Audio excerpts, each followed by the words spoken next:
संजू वर्मा। और सही तो है संजू, आप भी मान लीजिए कि अब ऐसा जमाना आ गया है जब से आम आदमी पार्टी ने एक के बाद एक ये फ्री वो फ्री, उसके बाद कांग्रेस बीजेपी सारी पार्टियां उस रेस में शामिल हो गई हैं। ईमानदारी से मान तो लीजिए एक दूसरे की योजनाएं गिराने के बजाय कि हाँ सब करते हैं इसलिए हम भी करते हैं, जैसे एडवोकेट महिमा सिंह कह रही हैं। मानक जी, अभी आई होप कि जैसा आपने दूसरों को वक्त दिया, मुझे आप टोकेंगे नहीं, क्योंकि आजकल क्या होता है ना, बीजेपी प्रवक्ता बोलने ही लगते हैं और उनको टोक चालू हो जाती है। पहली बात तो ये कि वेलफेयर पॉलिटिक्स और फ्रीबीज, जन कल्याण और रेवड़ी के बीच का अंतर क्या है।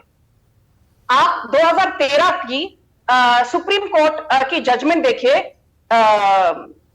Balaji Subramaniam versus the state of Tamil Nadu, और फिर हाल ही में अगस्त 2022 में जब सीजेआई एनवी रमना के पास एक याचिका आई कि ये फ्रीबी कल्चर पर रोक लगानी चाहिए, तो जो 2013 की सुप्रीम कोर्ट की जजमेंट थी, उन्होंने कहा कि भारत जैसे लोकतांत्रिक देश में हम वेलफेयर पॉलिटिक्स को रेवड़ी का नाम नहीं दे सकते हैं। पर सीजेआई रमना ने कुछ अलग कहते हुए 2022 में यह कहा कि दिस नीड्स एक्सटेंसिव डिस्कशन, मतलब ये मुद्दे पर हमें गंभीरता से गहराई से वार्तालाप होना चाहिए, बातचीत होनी चाहिए। और अभी तो खैर जस्टिस चंद्रचूड़ के पास के समक्ष 3 जज बेंच के पास एक याचिका आई है। कहने का मतलब यह है कि पिछले कई दशकों से सुप्रीम कोर्ट में भी इस मामले को लेकर वेलफेयर पॉलिटिक्स यानी जन कल्याण और रेवड़ी कल्चर के बीच का अंतर क्या है, सुप्रीम कोर्ट के बीच में भी कई जजेस के बीच में इसको लेकर अंतर्द्वंद रहा है। पहली बात। दूसरी बात, आप यदि directive principles of state policy, जो कि पार्ट 4 ऑफ द कॉन्स्टिट्यूशन संविधान के अंतर्गत डायरेक्टिव प्रिंसिपल्स को लेकर काफी उल्लेख किया गया है, आर्टिकल 36 टू आर्टिकल 51, अनुच्छेद 36 से लेकर अनुच्छेद 51 तक कहा गया है कि वेलफेयर पॉलिटिक्स के समक्ष क्या क्या आता है इसके अंतर्गत।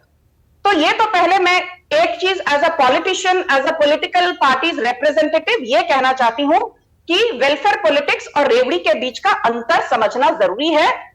दूसरी बात, जो अभी मेन मुद्दा है पॉलिटिक्स का, मुझे लगता है कि वेलफेयर पॉलिटिक्स एसेंशियल है जब आपके पास संसाधन हो, रिसोर्सेज हो, जब आपकी नीयत सही है और जब ये जो स्कीम्स हैं, वेलफेयर स्कीम्स लागू करने की आप में क्षमता है, तब इसे वेलफेयरिज्म कहा जाएगा। पर जब आपके पास संसाधन यानी रिसोर्सेज नहीं है, आपके पास ये स्कीम्स लागू करने की क्षमता यानी एबिलिटी नहीं है, और आपका इंटेंट मैलाफाइडी है यानी आपकी नीयत में भी खोट है, तब इसे फ्रीबी कहा जाएगा। और मैं आपको एक छोटा सा एग्जांपल देती हूं। कुछ महीने पहले कांग्रेस हिमाचल में आई यह कहकर कि हिमाचल की जनसंख्या लगभग 80 लाख है, जिसमें से लगभग 50% 40 लाख महिलाएं हैं। उन्होंने कहा बिना सवाल किए कोई भी महिला 18 से 60 वर्ष तक की, हम हर महीने बिना सवाल पूछे उन्हें 1500 रुपए दिए जाएंगे, नो क्वेश्चंस आस्क्ड। और यह स्कीम, यह वादा इन्होंने निभाया नहीं। फिर इन्होंने कहा कि हम ओल्ड पेंशन स्कीम लेकर आएंगे, और बड़ी दिलचस्प बात है, आप सुनिए। ओल्ड पेंशन स्कीम ये लोग लेकर आए आरबीआई की रिपोर्ट के बावजूद, जहां आरबीआई की 2021-22 की एक रिपोर्ट है, और मैं डेटा और सोर्स दोनों कोट कर रही हूं, हवा में बात करने की मुझे आदत नहीं है। आरबीआई की रिपोर्ट कहती है pension liability of Himachal Pradesh stands eight 80% of tax revenues. पूरे हिंदुस्तान में, भारत में 80% जो हिमाचल प्रदेश की आय है, टैक्स रेवेन्यूज है, उसका 80% खर्चा तो सिर्फ पेंशन लायबिलिटी की पूर्ति में जाता है। और यदि ओल्ड पेंशन सिस्टम लाया जाएगा, हिमाचल प्रदेश में push itself to bankruptcy, Himachal Pradesh दिवालिया हो सकता है।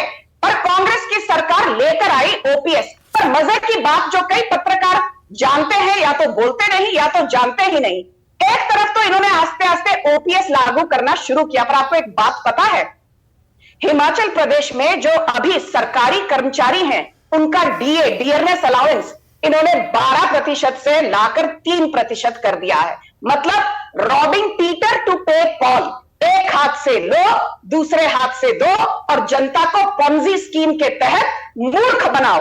दूसरा एग्जाम्पल, और बड़ी जल्दी अपनी बात खत्म करूंगी, किसी ने यहां कर्नाटक का जिक्र किया।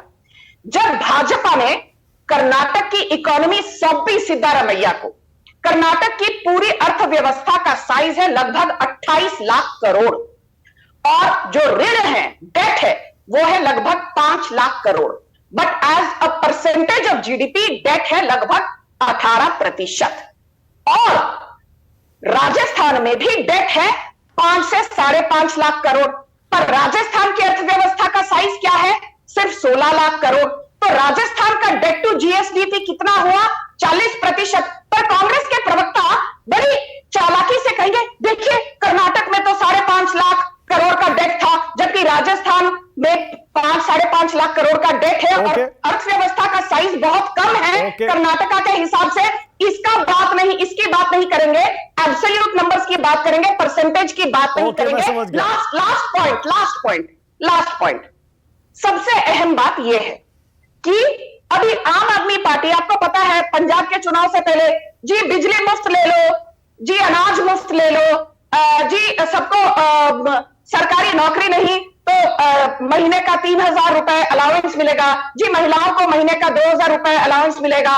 और एक रफ एस्टिमेट बनाया गया कि ये सारी रेवड़ी का टोटल कॉस्ट होगा 50,000 करोड़।